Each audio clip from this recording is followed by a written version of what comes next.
बच्चों कई बार एग्जाम में एडमिशन चैप्टर का या रिटायरमेंट का या फिर रिजोल्यूशन का फिल इन द ब्लैंक्स आ जाता है, ठीक है, शेयर्स में आता है और बच्चे उसको बहुत डिफिकल्ट सोच के छोड़ देते हैं, स्किप कर देते हैं। तो मैं आपको आज बता रही हूँ कि किस तरह से हम लोग सॉल्व कर सकते हैं इस तरह के क्वेश्चंस को।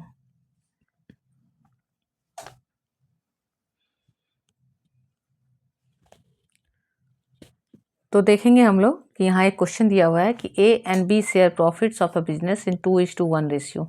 तो 2:1 क्या है? ओल्ड रेशियो है। They admit C into partnership for 1/5 share which he acquires from A and B in ratio 3:2। Acquire कर रहा है ए बी से, मतलब ए बी से ले रहा है, मतलब क्या, ए बी दे रहे हैं। इसका मतलब ये क्या है? सेक्रीफाइस रेशियो है। देने का रेशियो मतलब सेक्रीफाइस रेशियो दिया हुआ है क्वेश्चन में। तो ये सब चीज़ों को बहुत ध्यान देना है जब भी इस तरह का क्वेश्चन है आपका। तो क्वेश्चन में आप देखिए एडमिशन है तो सेक्रीफाइस रेशियो कहीं हो सकता है, रिटायरमेंट है तो गेनिंग रेशियो हो सकता है। अगर आप ध्यान से उसको समझेंगे कि ये सेक्रीफाइस है या गेनिंग है या न्यू रेशियो है, तो आपका बहुत सारा काम, तो सोचिए 50% काम वहीं सॉल्व हो जाता है कि आपको रेशियो की समझ है और बहुत डिफिकल्ट नहीं है। बोल रहा है कि सी जो आ रहा है वो एक्वायर कर रहा है, ले रहा है ए बी से, तो सी ए बी से ले रहा है, मतलब जिस रेशियो में सी ले रहा है उसी रेशियो में ए बी दे रहे हैं। ए बी दे रहे हैं तो देने का रेशियो ही तो सेक्रीफाइस रेशियो है, ठीक है। तो यहाँ ओल्ड रेशियो दिया है और सेक्रीफाइस रेशियो दिया है। सेक्रीफाइस रेशियो का काम कहाँ पड़ता है हमें पता ही, एक ही जगह जहाँ सेक्रीफाइस रेशियो का काम पड़ता है वो है प्रीमियम फॉर गुडविल, उसके लिए इसका काम पड़ता है, ठीक है। तो अब आगे क्वेश्चन क्या बोल रहा है कि ये एसेट्स दिया, लायबिलिटी दिया है, एसेट्स दिया हुआ है, ठीक है। अब क्या बोल रहा है क्वेश्चन कि from the following information complete revaluation account, partners capital account and balance sheet. तो हम देख रहे हैं रिवैल्यूएशन में हमारे पास क्या इन्फॉर्मेशन है, एक ही इन्फॉर्मेशन है, एक डेटा है कि 2 लाख रुपया रिवैल्यूएशन अकाउंट का टोटल है। तो इतना तो पता चल गया, अगर यहाँ 2 लाख टोटल है तो यहाँ भी 2 लाख रुपया टोटल है, इसमें तो कोई डाउट नहीं है। और अगर इधर सिर्फ एक ही पर्टिकुलर है, कुछ फिलर नहीं है, मतलब यही 2 लाख यहाँ है, लैंड एंड बिल्डिंग का वैल्यू जो है 2 लाख से इंक्रीज हुआ है, इतना तो पता चल गया।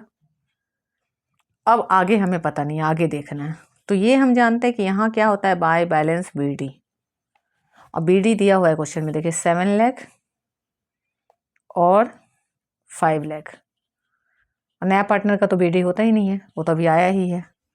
रिवैल्यूएशन का देखिए दिया हुआ है 1 लाख मिला है इसको, और हम जानते हैं कि रिवैल्यूएशन जाता है ओल्ड रेशियो में, और ओल्ड रेशियो है 2:1, ठीक है।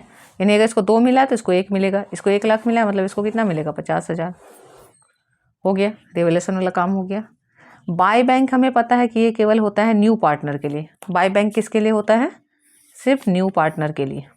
तो न्यू पार्टनर का टोटल 3 लाख है, यानी यहाँ पे क्या आएगा, 3 लाख आएगा। एक ही अमाउंट तो जाता है न्यू पार्टनर में, और कुछ तो जाता ही नहीं है। प्रीमियम पर गुडविल हम जानते हैं सेक्रीफाइस रेशियो में जाता है, और सेक्रीफाइस रेशियो है 3:2, ठीक है। 3:2 है, तो अगर इसको 60 मिल रहा है तो यहाँ कितना मिलना चाहिए? तो 3:2 का रेशियो में अगर आपको डाउट है कि कैसे कैलकुलेट करें, तो 60,000 को 3 से डिवाइड कीजिए तो क्या आता है 20,000, उसको 2 से मल्टीप्लाई कीजिए 40,000, ठीक है। यानी 3 से डिवाइड कर दिए तो पता चला कि 1 का वैल्यू है 20,000, तो 2 का वैल्यू कितना होगा 40,000। हो गया, देखिए इधर का सारा आइटम कंप्लीट हो गया। अब इसको टोटल कर देंगे तो कितना हो रहा है 718,8,60,000, और इधर कितना हो रहा है 550 और 40 90, 5,90,000। अब इसी को हम यहाँ लिखेंगे 8,60,000, ठीक है, फिर 5,90,000 और फिर 3 लाख। अब यहाँ और कोई तो आइटम है नहीं, हमें क्या लिखना है, बैलेंस शीट लिखना है केवल। क्या लिखेंगे 8,60,000, 5,90,000 और 3 लाख। ये कंप्लीट हो गया। इसको देखिए कि यहाँ रिवैल्यूएशन से हमारा प्रॉफिट आया था, कितना आया था 1,50,000, तो यानी यहाँ क्या है, ए में है 1 लाख और बी में है 50,000, तो ये है 1,50,000। तो अगर 2 लाख में 150 ये है तो स्टॉक यानी कितना है 50,000 है। स्टॉक यानी रिड्यूस हुआ है, स्टॉक माइनस हुआ है और लैंड एंड बिल्डिंग प्लस हुआ है, ठीक है। 2 अकाउंट कंप्लीट हो गया। देखिए अब तीसरा अकाउंट बनाएंगे। तीसरा अकाउंट में क्या है, बैंक का अमाउंट कितना होगा, तो बैंक यहाँ क्या दिया हुआ है 20,000 दिया हुआ है, 20,000 बैंक का अमाउंट है। और जो नया पार्टनर आ रहा है वो कैपिटल कितना ला रहा है 3 लाख, तो 3 लाख उसमें प्लस होगा। और प्रीमियम पर गुडविल कितना ला रहा है 1 लाख और 50,000 150, यानी 150 प्लस होगा 1,50,000। तो टोटल कितना हो जा रहा है बताइए, तो हम लोगों को क्या क्या लेना था, तो हमने यहाँ बैंक में क्या क्या लिया, देखिए 20,000 रुपया जो पुराना कैसेट बैंक था वो ले लिया 20,000। और ये देखिए क्या लेना था हमें, ये हमने रिवैल्यूएशन प्रॉफिट को नहीं, इसको लेना है, premium for goodwill and new partner ना। तो 3 लाख जो कैपिटल आया और ये premium for goodwill 60,000 new partner का और 40,000 इसका, यानी कि 1 लाख टोटल लाया है। तो 60 40 1 लाख ये और 3 यानी 4 लाख के टोटल आया, 4 लाख और 20, तो 4,20,000 इसका आ जाएगा बैंक में। मतलब हमें क्या क्या लेना होता है, जो बैंक का पुराना पैसा है वो, और जो नया पार्टनर कैपिटल लाया है वो, और जो प्रीमियम फॉर गुडविल लाया है। तो 60,000 40,000 1 लाख, 3 1 4 लाख, 4,20,000। ठीक है। अब डेटर्स कितना था देखिए क्वेश्चन में, डेटर्स दिया हुआ है 1,60,000। ठीक है, और कुछ प्रोविजन वगैरह नहीं है, तो डेटर कितना रहेगा 1,60,000। उसका स्टॉक कितना था क्वेश्चन में, स्टॉक था 2 लाख और बोलता है 50,000 कम हो गया, तो कितना बच गया स्टॉक 1,50,000। ठीक है। लैंड एंड बिल्डिंग 5 लाख है और बोल रहा है 2 लाख से बढ़ गया, तो लैंड एंड बिल्डिंग हो गया 7 लाख। इसके बाद मशीनरी 6,20,000 है, कुछ इंक्रीज डिक्रीज नहीं है, तो पूरा 620 लिखा है। ठीक। क्रेडिटर्स के लिए क्या बोला है, कुछ इंफॉर्मेशन नहीं है, तो क्रेडिटर्स 3 लाख है, 3 लाख ही रहेगा। और कैपिटल क्या होगा 8,60,000, यहाँ जो है 5,90,000 और 3 लाख,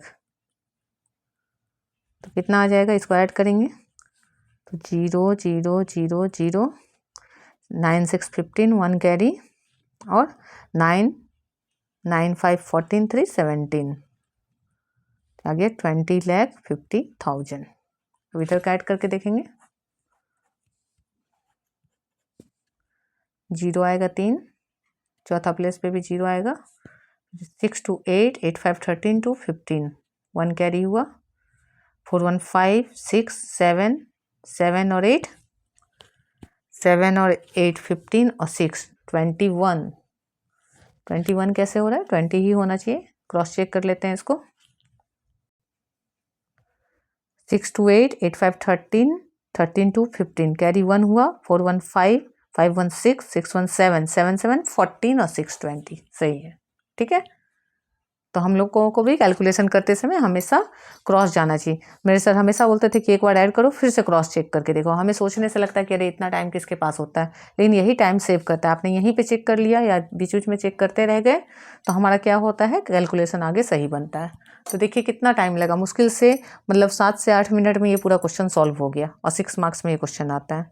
बहुत डिफिकल्ट नहीं होता है, बस थोड़ा विजिलेंट होने की ज़रूरत होती है। तो इस तरह के और फिलर्स मैं बताऊँगी आगे। अगर आपको ये फ्रूटफुल लगा तो मुझे बताइए। Thank you all.